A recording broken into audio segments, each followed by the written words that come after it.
Hello, it is Topical Tuesday, September 21st, 2021. Steve Sipress here, and I believe today is the final day of summer. Either that or I think tomorrow's the first day of fall, maybe today's the first day of fall. But anyway, we are enjoying another beautiful either summer or fall evening here. Hope it's great where you are too. I see some of my smoothie is still on my face. Beautiful. Michelle just made me a beautiful blueberry and all kinds of other berries and kale, all kinds of good stuff smoothie, and some of it is on my face during the live video, and that's just the way it is. So Topical Tuesday, and in the news is well, it's been in the news for a long time, is all this craziness going on here in the US anyway, in our southern border, which currently, as of this recording here, September 21st, there's one section of Texas somewhere where people are just streaming across the shallow river and then setting up camp in the U.S. and waiting to be, bussed and flown all over the country and given all kinds of welfare and help and whatever, and go make their way and go for the American dream. So you're hearing all kinds of stuff from both sides, left-wing radical anti-American and people that are nationalist, pro-American, above all else, and everything in between, on both sides of this thing. Like, man, people that are all caught up in, the law and order, like that's illegal that they're coming in. People that are all caught up in the bleeding heart, humanitarian, the Statue of Liberty, give me, you're tired, you're poor, we're such a great country, you should take in everybody and give them all kinds of free stuff so they can vote for us. And then you've got the wealthy business owners saying, of course, bring these people in, it brings down wages so we can make more money, plus there'll be more people to sell stuff to. So basically everybody should be in favor of the immigration. Now, should you be in favor of the way it's done? No. This is similar to how the U.S. pulled out of Afghanistan. Should we be in wars in faraway places? Of course not.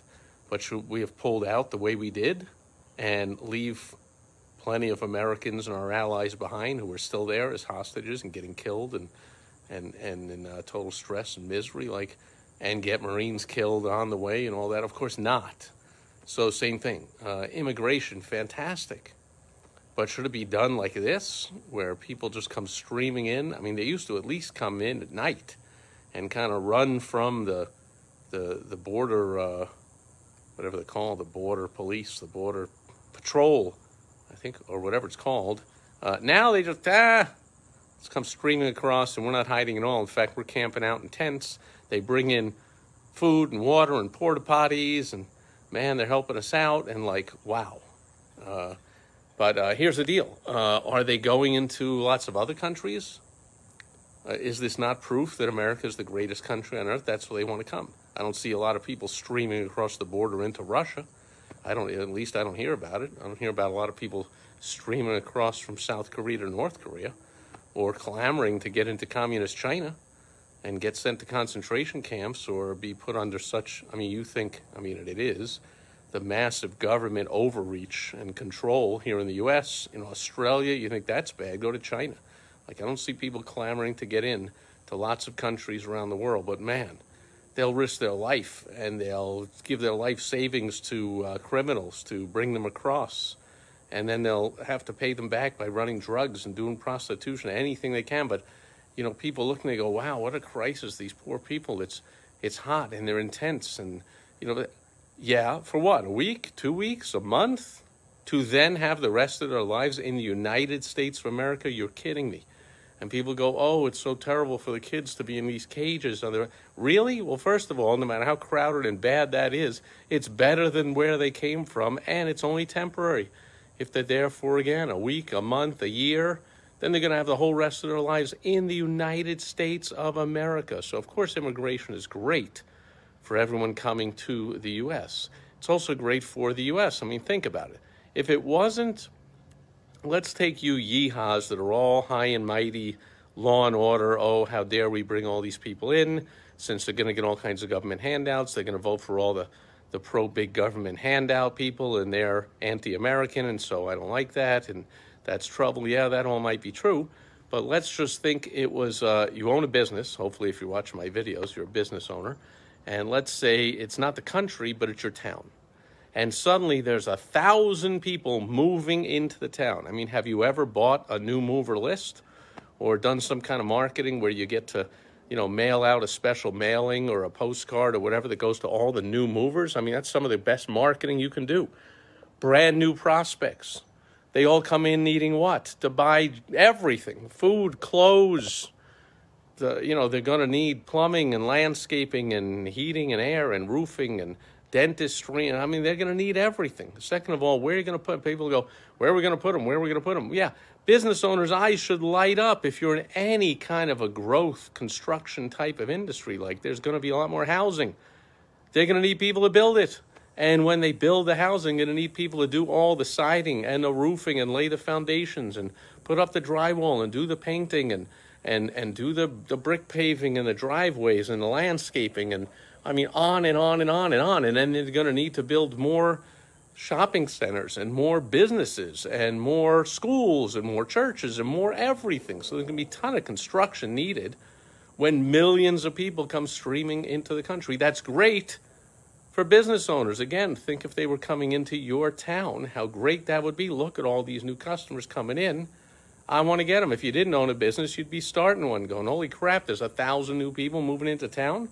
I got to start a retail store. I got to start a heating and air company. I got to do something because there's all kinds of new customers. Well, that's how it is for America. Then they say, well, but Americans, they're taking the jobs from Americans. Like, well, that's great. They're taking the crappy jobs, right? A lot of these have no schooling, not a lot of skills, don't speak the language, don't speak English. A lot of them not even going to learn to speak English.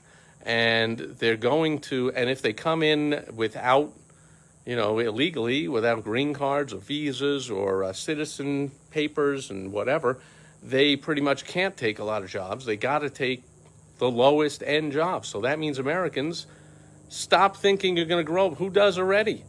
Who has their kids around the dinner table and says, son, when you grow up, I hope you become a low school, skilled, low paid worker where you don't even have to speak English to do the job you do. Like, what? Cut that out. Who wants their kid to grow up and be a busboy or a landscaper or picking berries out off the farms or any of the other menial labor, maids? Oh yeah, I hope you grow up and you clean toilets. Like, let all the immigrants that come in without skills and without speaking the language and without papers and whatever do all those jobs, so now Americans can step up and do better jobs. That's great. All those jobs get done, and they don't have to get done by your kids or if you're an adult by you. You can step up, your kids can step up and do better jobs, so that's also better. The immigration, there's really, no matter how you slice it, immigration is fantastic, and I'm just talking about short term. Let's talk long term. The second generation, man, what I see when I see all these people streaming across, I'm like, holy moly, especially the families coming across. I mean, those kids, when they grow up, they're going to grow up and be Americans. They are going to speak English. They're going to have American schooling, which has a lot of crap involved with it, of course, especially if they send them to public schools, which is pretty much child abuse, but still, they're going to grow up in the culture of achievement, of make something of yourself, of move up, upward mobility, like get that, white picket fence, two-car garage house out in the suburbs and make your way in life. That's the second, the third generation. I mean, by the time you get to there, you got all kinds of people contributing in all kinds of ways to the growth of the country. So this is great. So it's a short-term investment that you got to pay some money here to take care of these people when they come in destitute from these hellhole third world countries they're such hellholes. They're just like our inner cities. They're kind of like as crappy and dangerous as Chicago and Detroit and Baltimore and all that crap. But, you help them out with some welfare and you bus them around, give them free plane tickets and some food and some housing and whatever to get started. But then hopefully, you don't keep these people, or you don't keep a culture. This is where we fall a little short of keeping people on the government dole forever. But even if you did, not all of them are going to, and you're going to get some great spirits out of this, some great entrepreneurs, especially the second and the third generation. And what a story they're going to tell. Yeah, my parents risked everything, made the long trek, gave their life savings to a dangerous criminal. They did anything they could to get me here. You think I'm just going to go get a menial job my whole life? I'm going to make something of myself. That's what so many immigrants, especially second and third generations, say. So I want that second and third generation of Americans that are going to do great things 10, 20, 30, 40, 50 years from now and beyond. And that means we got to bring in the immigrants now. So no matter how you slice it, here's one more thing. And a lot of times people don't even think about this one.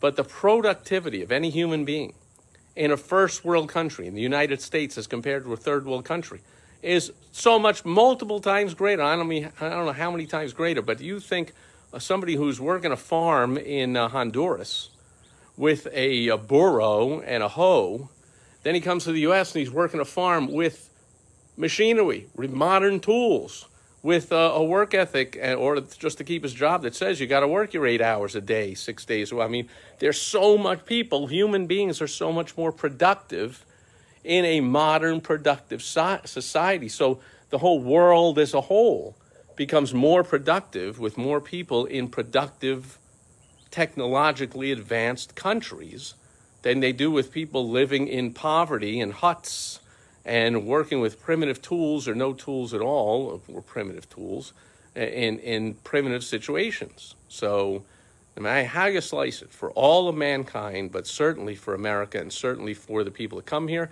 and certainly for people that are smart and enterprising enough to be business owners, immigration is just fantastic on every end. Now, should it be done as sloppily and inhumanely as it's done now? Of course not.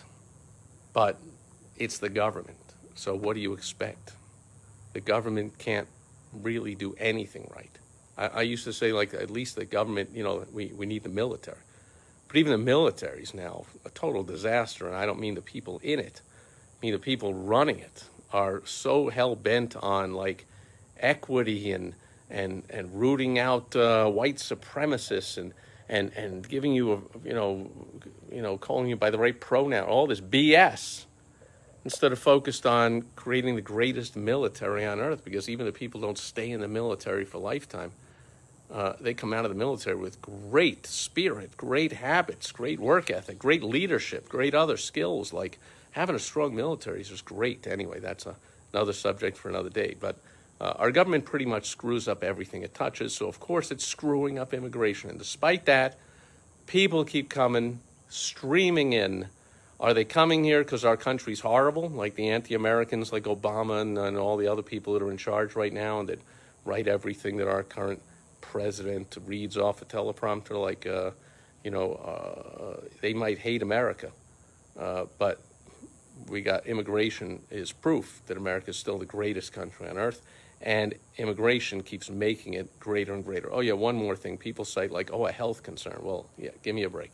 First of all, none of this is really about health. But if there were really any health concerns, then, of course, they would take precautions. They would give these people medicines or whatever else injecting into them they got to think or whatever, if anybody really cared about that crap. And so, obviously, it's all fake BS.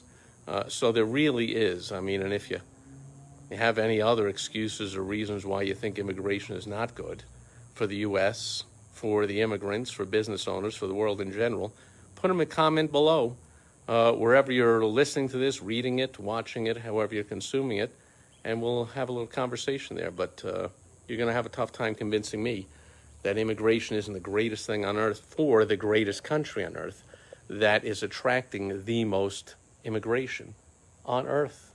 And that's it for Topical Tuesday, end of rant. Thanks for being here today. I will catch you tomorrow. On World Wide Web Wednesday, I'll have some tips on how you can make money using the internet. I will catch you then as the sun sets in the west. Over and out. Bye-bye.